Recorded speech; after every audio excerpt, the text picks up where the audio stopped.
Moving the needle on founder failure, one conversation at a time.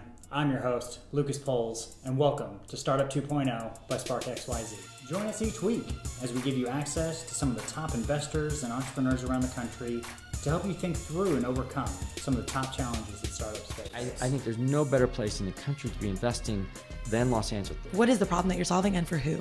Like, what is that specific pain point? Sometimes when a company is not listening to its customers and just thinks it knows better than its customers, has a really, really hard time finding product market fit. I want to see somebody that isn't going to stop. You know, this person, you just feel like they're gonna make it work.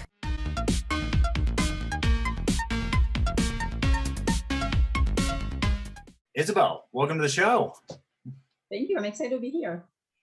Great to have you on. So I guess let's start off with, let's talk about RevHub, exciting new social impact incubator here in SoCal. So why don't we start off with a great high level overview of what you guys kind of do, and then we'll probably dive into a little background about yourself.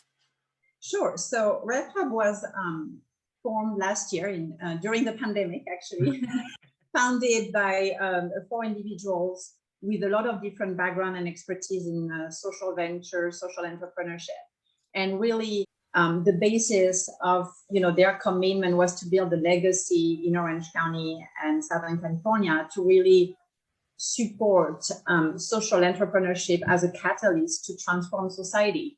And the market forces of business and entrepreneurship to really be able to bring sustainable solutions to very difficult issues like housing, food, education, and being able to do that in a more sustainable way than maybe what we do in nonprofit, or and also differently from really for-profit startups, which nothing wrong about that. But we really truly believe in abundance, right? So achieving success and profit for a company while you can still have that impact in the world. That's what we really believe in. And, we're pretty unique in what we're doing here in Southern California. We also really support entrepreneurs throughout the whole journey. Some of them just start with an idea or a concept, and we can support them. Actually, the earlier they come to us, sometimes the better, because we can help guide them from the beginning, and maybe save some time or, mistakes, even though it's always good to make mistakes as entrepreneurs, but we can help guide them at that stage. We are also offering an incubation program where they can refine their business model and impact model and get really ready for investment, so that when they are ready to scale and grow their business, we also have that accelerator piece and fund that will help fund these ventures, which is sometimes a big challenge for ventures, not just social ventures, but across the board to be funded. So RevHub understood that in order to be successful and for these ventures to really make it and grow and have the impact they want to have in the world, we needed to bring capital as well. So we want to build this community of like-minded individuals who really believe in the power of social entrepreneurship, and by matching the capital with these enterprises to really start, again, changing kind of the business ecosystem. No, honestly, it's very exciting. And I've definitely seen, even someone like USC, right? They have a whole new master's now associated with kind of that whole social entrepreneurship innovation piece. And so it's a great kind of change to be able to see in the actual ecosystem. But let's take a deeper dive into maybe some of the stuff that you actually do within the incubator. Like what, if a startup applies and is accepted, what are some of the things that they'll be actually working on during the actual incubator? Yeah, so what I should mention is we have a really key partnership with UC Irvine and the BL Applied Innovation here. They have a wonderful incubator called Wayfinder. And typically this incubator is only accessible to UC alumni, staff, students. But with a partnership with RevHub, any venture working with RevHub will have access to the UCI incubator. So that's a big plus. And this incubator has been running for years. I've been actually an advisor, a volunteer there. So I've met a lot of startups through this incubator. And they have amazing resources, training, content, a list of close to 300 advisors who are experts in their field. And some of them lead workshops. Sometimes they have office hours, so you can consult, for free with an expert, whether it's marketing, accounting, legal, whatever you need as an entrepreneur. So this is really a wonderful incubator that we have access to. And now on the RevHub side, what we're doing, we're also supplementing their incubator by adding all this social impact content. So we are also affiliated with a global network called Impact Hub. And I think for individuals who are in that field, Impact Hub is a very known name around the world. They've launched a lot of incubators and accelerators and wonderful programs. So we work with them. We also get experts from their network, content, workshops. So it's kind of like, double value here in one place. Yeah. And I think that's, for an entrepreneur, that's very attractive. We do not charge for incubation. So, you can imagine that, really the value given to an entrepreneur to attend our incubator is in, the range of thousands of dollars just by this expertise and content that they have access to. Yeah, totally.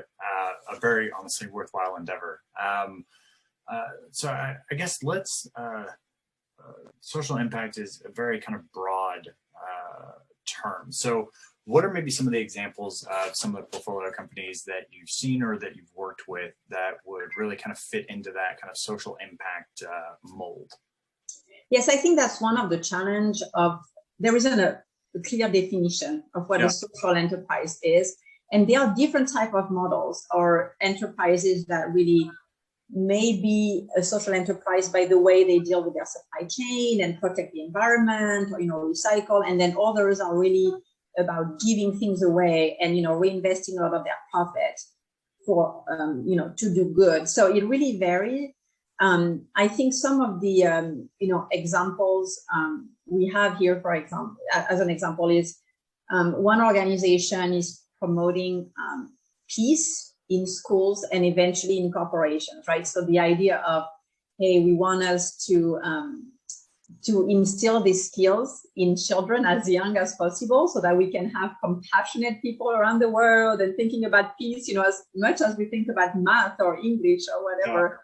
And again, the mission is really, obviously to do good and make this world a better place.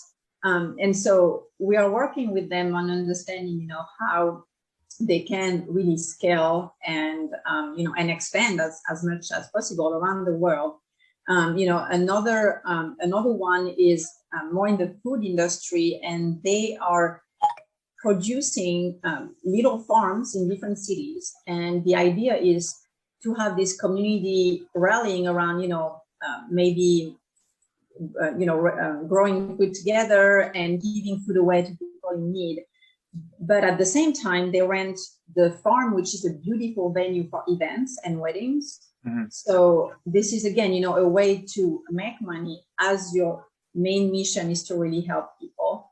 A basic framework that's being typically used in social enterprise is the United Nations 2030 Sustainable Development Goals, SDGs. Easy to find on Google if anybody wants to look at them.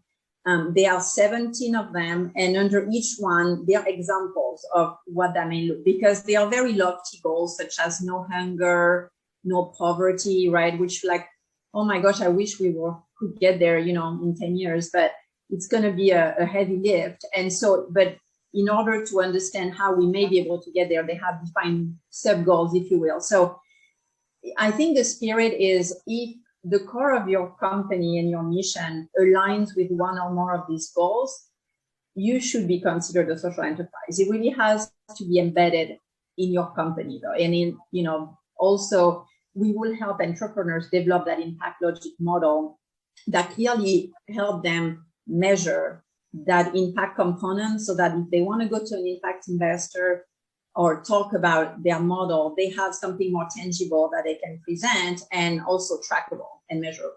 Mm-hmm. No, very, very interesting.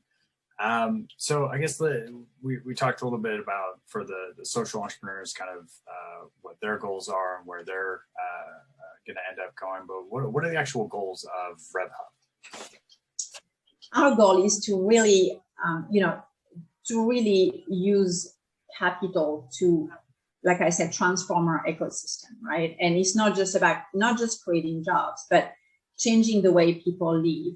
And I think another big goal that is very important is promoting entrepreneurship as a viable career path for everybody, especially underserved community, right? Because we want everyone, kind of with that equity lens to say, I can become an entrepreneur. And, of course, as you know, there are a lot of disparity in who gets funds and not, and, minorities are underrepresented. And so that's also part of our mission to say, we're going to really look at our entrepreneurs with that diversity, equity, and inclusion lens to be able to really make them succeed. So I think we have a goal of, educating the community, promoting entrepreneurship. So, we could track that eventually by maybe the number of new businesses created. That could be, a measure. We do have kind of our own impact logic model as well, just like the ventures do, because we are ourselves a social enterprise. Yeah. And also, the amount of capital available and invested is another big measure, right? So we really work with investors who are passionate about that sector and who will be able to target and track their investment and see, really measure that, not just the profit, but also the impact. Yeah. And we're hoping that, again, is going to grow because I think it's a really hot topic right now. And again, a lot of new companies, I heard the speaker the other day say, if you're creating a business today and you're not thinking about that social enterprise component, you're going to have major competitive issues in the next 5 years. Yeah. Because more and more, it's becoming a big trend. We're starting to be more and more altruistic.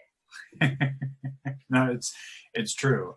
And honestly, you're serving the community in a great way because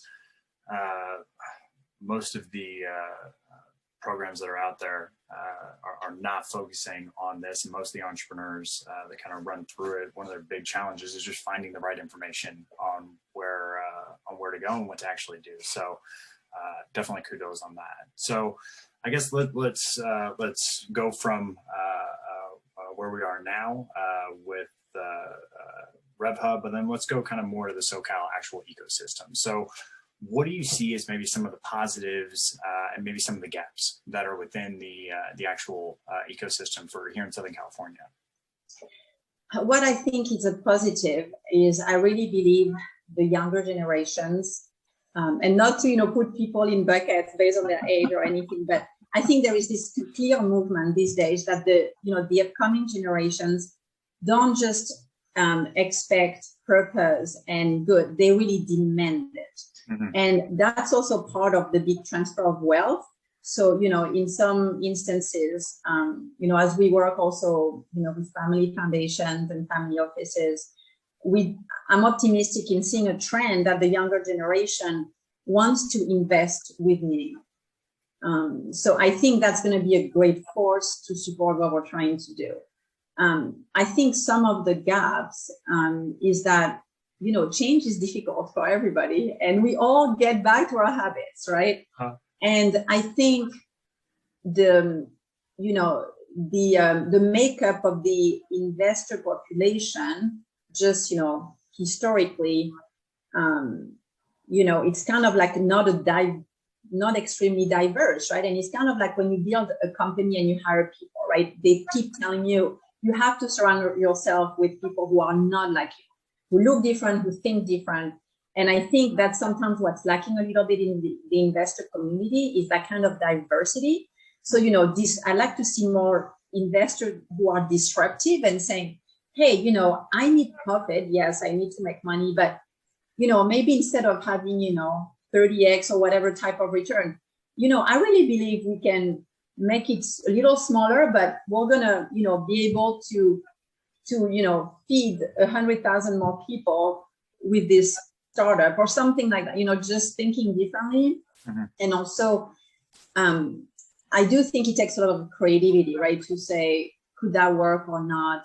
And again, when you've done something, there are tasks I've done, 100 times, and I don't necessarily even think, or I'm not aware what I'm making when I'm doing them. But I think we're trying to make people pause and think and say, look how amazing this could be to match the business and the market forces with having a sustainable impact in your society. To me, because obviously I'm in this, I'm a strong believer, so it's a no-brainer, but I get it. I get how people can be skeptical about it and say, it may not work. And I like when people challenge me, because it always makes me think of, okay, maybe I didn't explain it correctly, or how else can we visualize it for people so that it becomes a no-brainer as well for them. Yeah, no, honestly, that's it's like your entrepreneur running through your pitch constantly. It's quite fun. So let's switch gears a little bit. Let's talk a little bit more about due diligence. So like, what does your process actually look like? What are you looking for? Maybe in addition to some of the impact pieces, or how do you even weigh those impact pieces maybe within your actual process? Let's dive through it a little bit. Right. And I also want to make sure that I'm clear that, there is probably a little bit different due diligence for incubation than acceleration. Yeah. Because, on the acceleration side, we do have quite a complex matrix around, impact, business model, and also the diversity of the portfolio itself, right? Mm-hmm. So that's one thing. But in incubation, we look for, I think one of the key really criteria is the founder or the team itself. Yeah. Because, I think you've been around a lot of entrepreneurs. A lot of time, great entrepreneurs have failed so many times, and they started a company, they created 30 others, and finally one works. And it's just the process of entrepreneurship. So I think resiliency is a key skill in an entrepreneur. And really that drive, which to me is going to say, hey, if you encounter a lot of obstacles, you're going to fall back on your feet. You're going to be able to adjust. There's an example with one of the entrepreneurs I'm working on right now, who was investing a lot of money in marketing, especially digital marketing, because he thought he needed to be out there and get customers, but that wasn't really working. And our team kind of showed him, well, this is not even your target audience is kind of a different segment, and this is probably not the best way to reach them. So he totally agreed, and he dumped all his marketing spend, recalibrated his activities, and started doing something very different, more of a almost B2B level. So I think, it's hard to assess on an application. That's why a lot of time during due diligence, we do at least an interview or more, because some of these subtleties you won't be able to get on a form.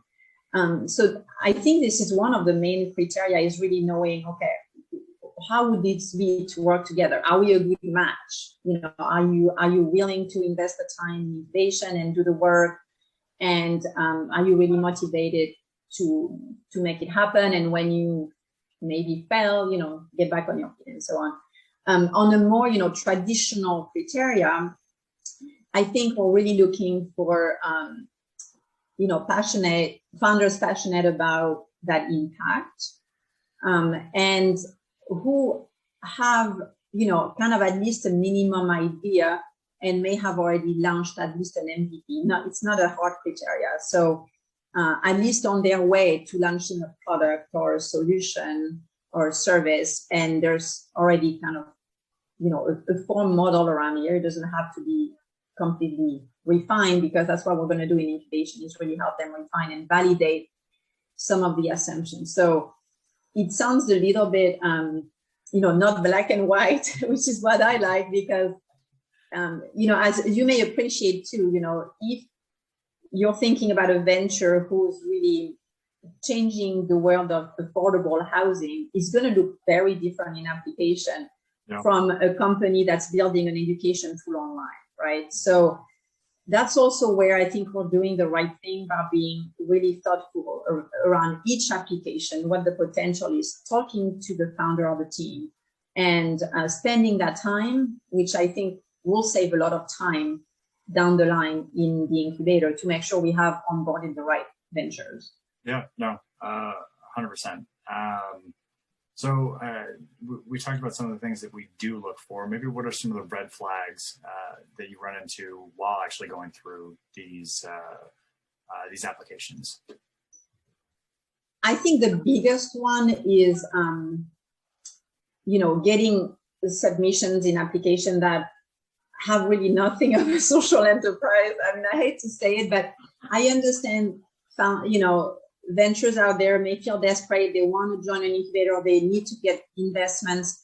So to me, when they reach out to RevHub or submit an application, if there is no mention whatsoever of why they are a social enterprise, usually that's a huge red flag. I mean, that's an easy one, right? So other than that, to be honest, we are, very open because we have worked, like I said, with very early stage companies. Some of them, actually, there was, I think, one or two may not have even been incorporated, for example, and that's great because we can guide them on the best solution. And then others are already out there getting some revenue. So it really may vary. Also, right now we're really Southern California based, even though we look at applications around the country, especially if they have an impact in Southern California. So obviously a lot of online businesses are everywhere, accessible everywhere. So that's not a huge deal, but international, I think right now we're not really considering applications of companies based outside the United States for a lot of also legal and regulation, reasons where we don't have the expertise. Mm-hmm. But again, as our name says, it will have. So I always want to make sure I can support anybody who comes to us. And if I can connect them with another impact hub in the world, or anybody in our network who may be interested in talking to them, I always like to do that because I really believe in, connecting the dots and somehow we're all connected. It's just a matter of, getting the right people together. So, so that's a lot of things we're doing too in the community right now, is really partnering with a lot of people and organizations to, to kind of be even more efficient in what we do, because we don't want to do everything on our own, right? And it's like leveraging these partnerships and expertise around. Awesome. So I guess let's jump to some of the problems that entrepreneurs face early on. So I'm very curious about this because I'm not sure, I don't have a ton of experience in the social impact space, right? So I'm not sure I'm sure there are a lot of similarities, but if there are any differences that a normal entrepreneur would face versus someone who, like, some of the mistakes that a social entrepreneur might make early on, if there are any differences, and if not, what are some of those challenges that they do end up facing? I think one challenge may be that it can be too much on the mission side. Yeah. So for example, working with a venture where they may compete in a space by saying, well, the competitive players there, make 80 cents on the dollar. We are not interested in making money. We want to give back, and this is how we're going to do it. And instead, we make 30 cents on the dollar. It's great, but there may be an in-between where you're like, well, how about we go to 40 or 50, because getting there might actually help you grow and scale a lot faster, or get an investment that you wouldn't get otherwise. Mm-hmm. So I know it sounds maybe a little bit strange for me to say that, as like the promoter of social enterprise and impact, but just like a lot of and maybe not entrepreneurs, but individuals were saying, hey, I need to solve this problem. I'm going to create a nonprofit.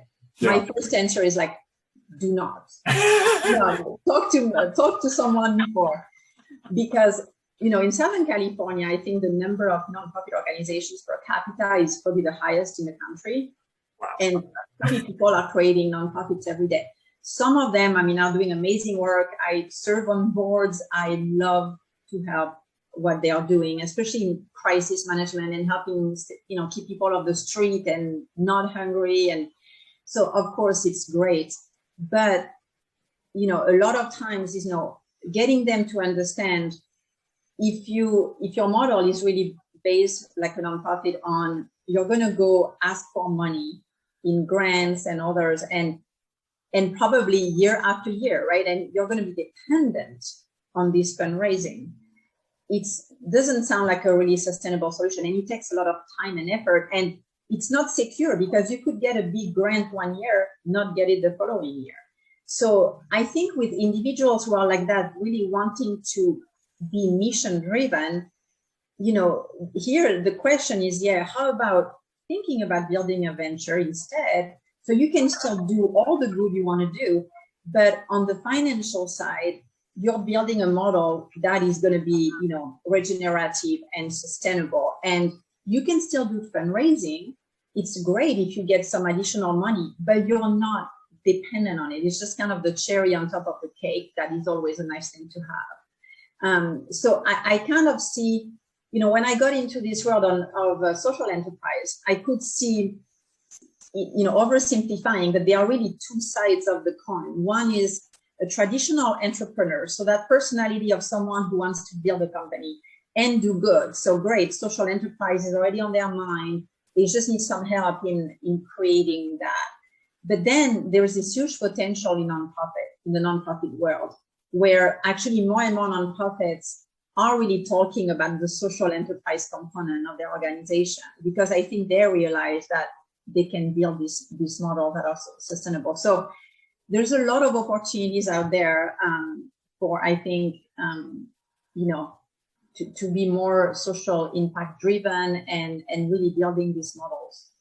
Yeah, I find it interesting, and I really like your point about the sustainability of the actual venture, because I'm sure that you're right. You run into it a lot where founders are like, yeah, I'm 100% mission driven and I'm going to try to give this away for free. But it's like, if you could actually build a business that is then sustainable with the revenues that you're getting, you could actually reach more people and help more people. And so if you're looking long term, I think it actually would be more impactful to be able to do it the way that you kind of described it.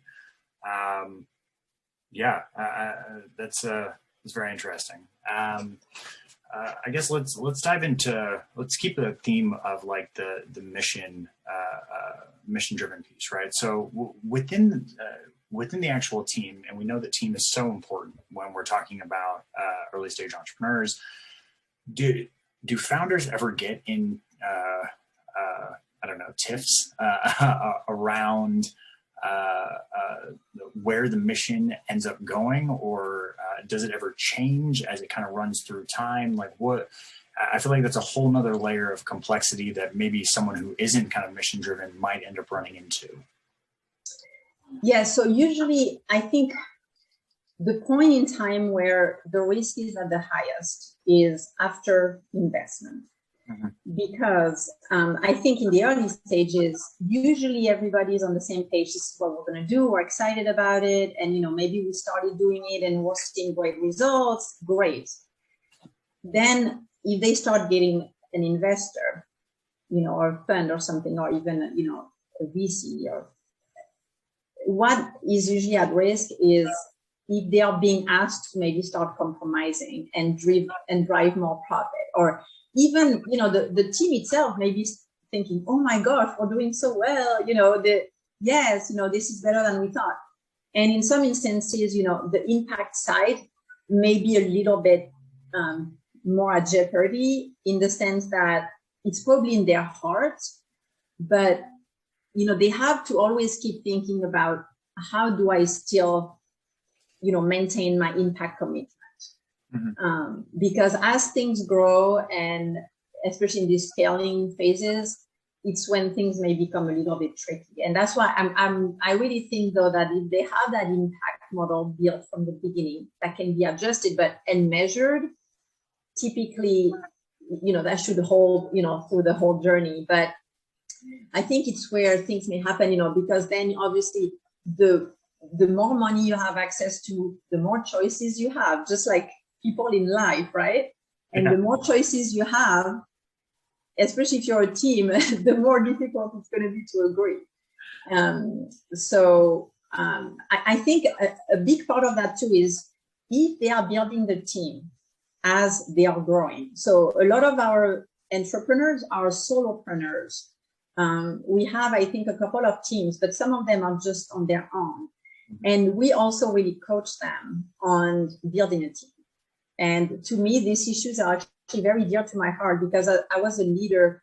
I led teams for many, many years in different organizations. And I really believe in the power of human beings and in,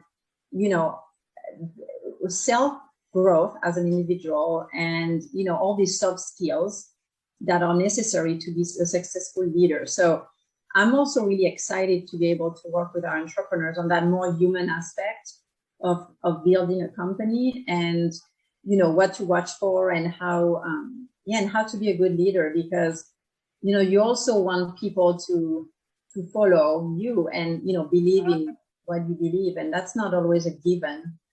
And at the same time, when things don't work out, you got to make some tough decisions. And, the more you wait, the more painful it is usually to rip off the Band-Aid, right? Yeah. So I think I can see this challenge for some of our entrepreneurs as, again, they are very small at this point and they will need to onboard people and create bigger teams. Yeah. You had mentioned at the beginning, it was a little bit around when they receive investment. And so are there different, what should social impact entrepreneurs be looking for in more of in an investor? Do they go to typical VCs or are they going to more kind of foundations that are looking to make those type of investments? Like what does that realm kind of look like? Yes, so there are, technical things I don't really want to get into because I'm not the biggest expert, but actually we are working at RevHub with family offices and, foundations because they are vehicles like PRIs, MRIs that are really perfect for investing in social enterprise. But, from an individual standpoint, the challenge, honestly, is if you go to a regular VC, the numbers are not going to be appealing enough for a VC. If they are good for you as a social entrepreneur, you did great. And if a VC wants to talk to you based on your numbers, you're doing amazing. You probably deserve a trophy. But so most of the time, even a lot of angel investors, it's going to be a really hard play. I think if you find an investor, who really leads with their heart, because like I said, I really believe in the human component of things, and who want to be doing things differently. So, right, it's kind of like that open-mindedness of saying, hey, maybe that's a risk I'm willing to take. And I think, for me, it's like curiosity and inquiry. If you're interacting with someone who really wants to understand what you're trying to do and really start to get passionate about it and say, maybe I want to help. I think that's a really good sign. I think, I would tend to say, don't waste your time if you go to a VC or an investor. And honestly, they pull the same 20 questions that they would with any other venture. Because I've seen that happen. And I'm like, why are you asking the same questions with this company than you did with the other one, which was like a patented medical device? I don't get it. It's totally different model. Yeah. So again, I think, this is about, it's okay. It's kind of like the dating game, right? It's like you may have out of 100 people, 90 may be horrible for you, but there are still 10 out there. And one of these 10 may be the perfect match. So you have to have hope. Oh, gosh. Awesome. So as we kind of wrap up, any final thoughts, any last pieces of advice that you might give a social entrepreneur or an entrepreneur in general? Well, believe in yourself. As I'm a little bit older and I'm not an entrepreneur myself. I've to some extent, but not like a lot of the entrepreneurs I work with. And it's just, surround yourself with the right people. I remember someone telling me years ago, just have at least 5 people around you who you know are pulling you up and not dragging you down. And you can't please everybody. So, just, tap into your intuition, your gut feeling. And when you know someone is there to help you and support you, just nurture that relationship. Because I believe it can take you very far. And I really believe, relationships are key to a lot of things. So I know, a lot of entrepreneurs can be very technology oriented. I've seen some develop like the best technologies out there, medical, cure to disease, and it's really inspiring. And at the same time, it's not enough. You can be a genius in your field. The soft skills and the relationships are going to make a difference. So that's my advice. And I know when, you're younger, it's not always easy to get, but really, start reading some inspiring authors out there and think about your self-awareness and self-growth as a human being. Awesome. Isabelle, thank you so much for coming on the show. Really appreciate it. Great advice. Look forward to chatting again soon. Thank you.